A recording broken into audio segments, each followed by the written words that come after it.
વધુ માહિતી લઈએ। વિભુ, 7મા નોરતે વરસાદ વિલન બની શકે છે ખેલૈયાઓ માટે માઠા સમાચાર। શું વધુ માહિતી અને શું આગાહી હવામાન ખાતાની?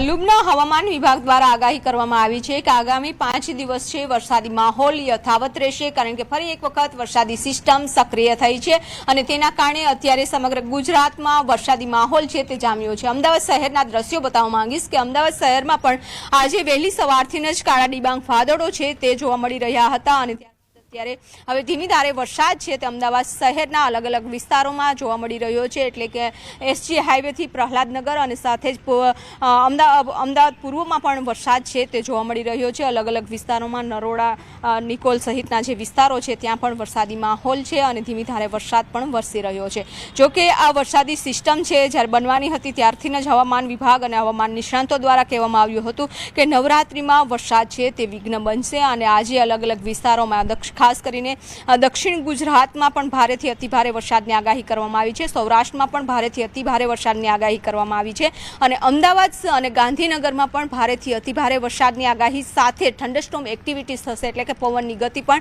તેજ રહેવાની છે। ત્યારે જે ગરબાનું આયોજનો કર્યો છે તે આયોજકો પણ ચિંતામાં મુકાયા છે, ખેલૈયાઓ પણ ચિંતામાં મુકાયા છે, પરંતુ સાથે સાથે હવે ચોમાસું પાક છે તે તૈયાર થઈ ગયો છે અને ચોમાસું પાક તૈયાર થતાની સાથે ખેડૂતોની ચિંતા છે તે આ વરસાદની આગાહી વધારી રહ્યો છે। બિલકુલ વિભુ, જે પ્રકારથી 7મા નોરતે તો વરસાદ વિઘ્ન બન્યો છે, હવે આવનારા જે દિવસ છે ત્યારે પણ શું વરસાદ વિલન બને એવી સંભાવના ખરી?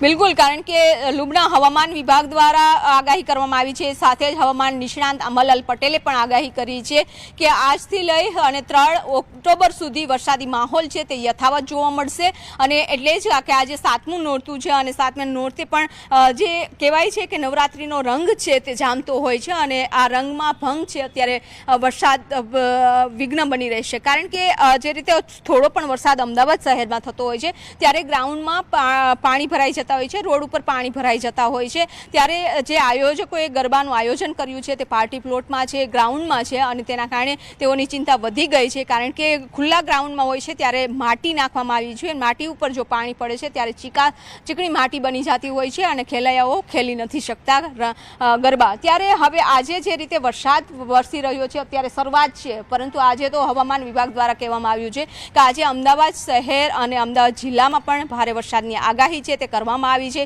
સાથે જ અલગ અલગ શહેરોમાં પણ વરસાદની આગાહી કરવામાં આવી છે। સુરત હોય, રાજકોટ હોય, વડોદરા હોય, તમામ મહાનગરોના જે વિસ્તારો છે ત્યાં પણ આગાહી છે અને ગ્રામ્ય વિસ્તારો છે ત્યાં પણ આગાહી કરવામાં આવી છે, એટલે કે આ વરસાદ છે તે વિઘ્ન ખેડૂતો અને ખેલૈયાઓ બંને માટે બની રહેશે। વિભુ, આભાર સમગ્ર માહિતી બદલ।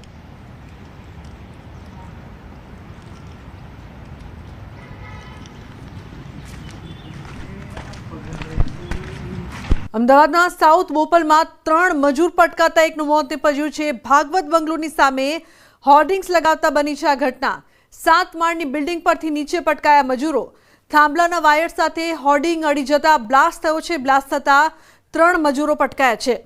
તો બોપલ પોલીસે આ મામલે વધુ તપાસ હાથ ધરી છે। તો 7 માળની બિલ્ડિંગમાંથી મજૂર નીચે પટકાયા, થાંભલાના વાયર સાથે હોર્ડિંગ અડી જતા આ સમગ્ર અકસ્માતની ઘટના। બ્લાસ્ટ થતા 3 મજૂરો પટકાયા હતા। આ મામલે બોપલ પોલીસે વધુ તપાસ હાથ ધરી છે। બોપલમાં 3 મજૂર પટકાતા એકનું મોત નીપજ્યું છે। તો ભાગવત બંગલોઝની સામે હોર્ડિંગ્સ લગાવતા સમયે આ દુર્ઘટના સર્જાઈ છે।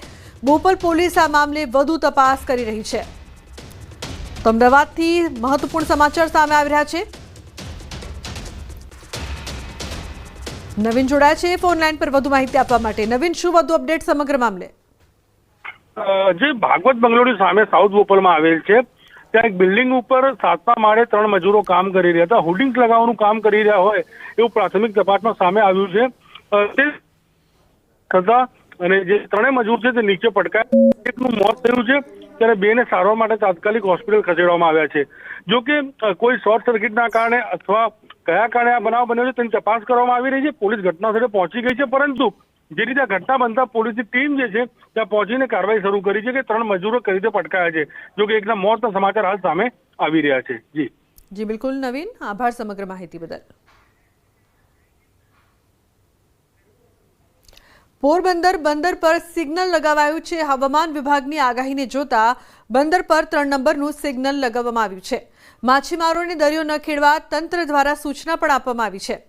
તો પોરબંદરથી મહત્વપૂર્ણ સમાચાર। પોરબંદરમાં સિગ્નલ લગાવવામાં આવ્યું છે। ખરાબ હવામાનને જોતા આ સિગ્નલ લગાવાયું છે।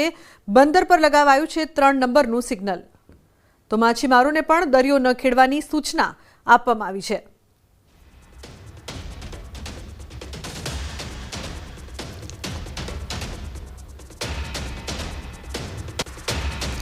તો ગીર સોમનાથના વાતાવરણમાં પલટો આવ્યો છે। કાળા ડિબાંગ વાદળો વચ્ચે વાતાવરણ બદલાયું છે।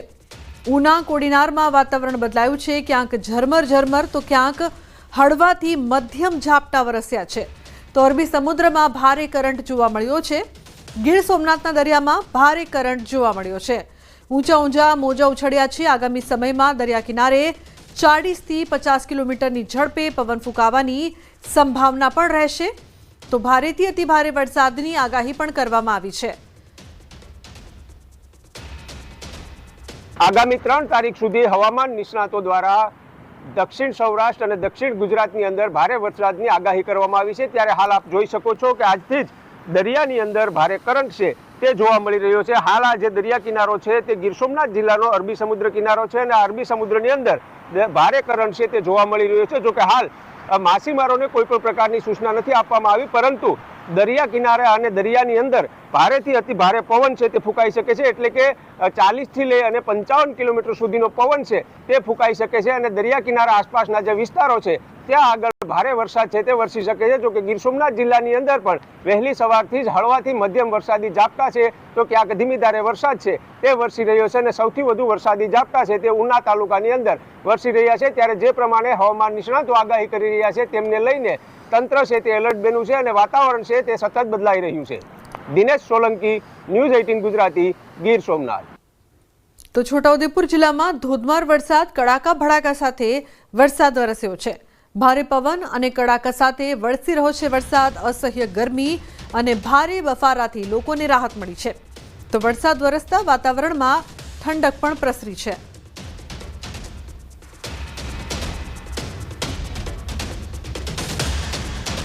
છોટાઉદેપુરમાં કડાકા ભડાકા સાથે વરસાદ વરસ્યો છે। હવામાન ખાતાની આગાહી પણ હતી, ત્યારે છોટાઉદેપુરમાં વરસાદ વરસી રહ્યો છે। આ વખતે નવરાત્રિમાં વિઘ્ન બની શકે છે વરસાદ। જે પ્રકારથી અનેક જગ્યાએ વરસાદની શરૂઆત થઈ છે, જેમાં છોટાઉદેપુરમાં પણ કડાકા ભડાકા સાથે વરસાદ વરસી રહ્યો છે। બીજી તરફ વડોદરાના ડભોઈ પંથકમાં વરસાદી માહોલ છવાયો છે। બપોર બાદ ધીમી ધારે વરસાદ શરૂ થયો છે। હવામાન વિભાગની આગાહી મુજબ મોડી રાતથી ડભોઈ પંથકમાં વરસાદ વરસ્યો છે। તો વરસાદ વરસતા ગરબા રમતા ખેલૈયાઓના રંગમાં ભંગ પડે એવી શક્યતા। ગરબા ગ્રાઉન્ડ ઉપર પાણી ભરાયા નથી, છતાં આયોજકોએ અગમચેતીને લઈને ગરબા બંધ રાખ્યા છે। હવામાન વિભાગની આગાહીને પગલે 1 દિવસ ગરબા બંધ રાખવાનો નિર્ણય કરવામાં આવ્યો છે। તો સુરતમાં પણ નવરાત્રી પર વરસાદી વિઘ્ન, નવરાત્રી પંડાલ પરિસરમાં પાણી ભરાયા છે। સુરતના ડુમ્મસ રોડ પર આવેલ કેસરિયા નવરાત્રી પરિસરમાં પાણી, ખુરશીઓ પાણીમાં, પાર્કિંગ એરિયા પાણીમાં। ખેલૈયાઓ વાહનો ક્યાં પાર્ક કરશે તેની ચિંતા। નવરાત્રી આયોજકો કપચી રેતી નાખીને સમૂહ સૂત્રું કરવામાં લાગ્યા છે। ડુમ્મસ રોડ પર આવેલ કેસરિયા ગરબામાં પાણી જ પાણી, પાર્કિંગ એરિયા, ખુરશીઓ બધું જ પાણીમાં છે।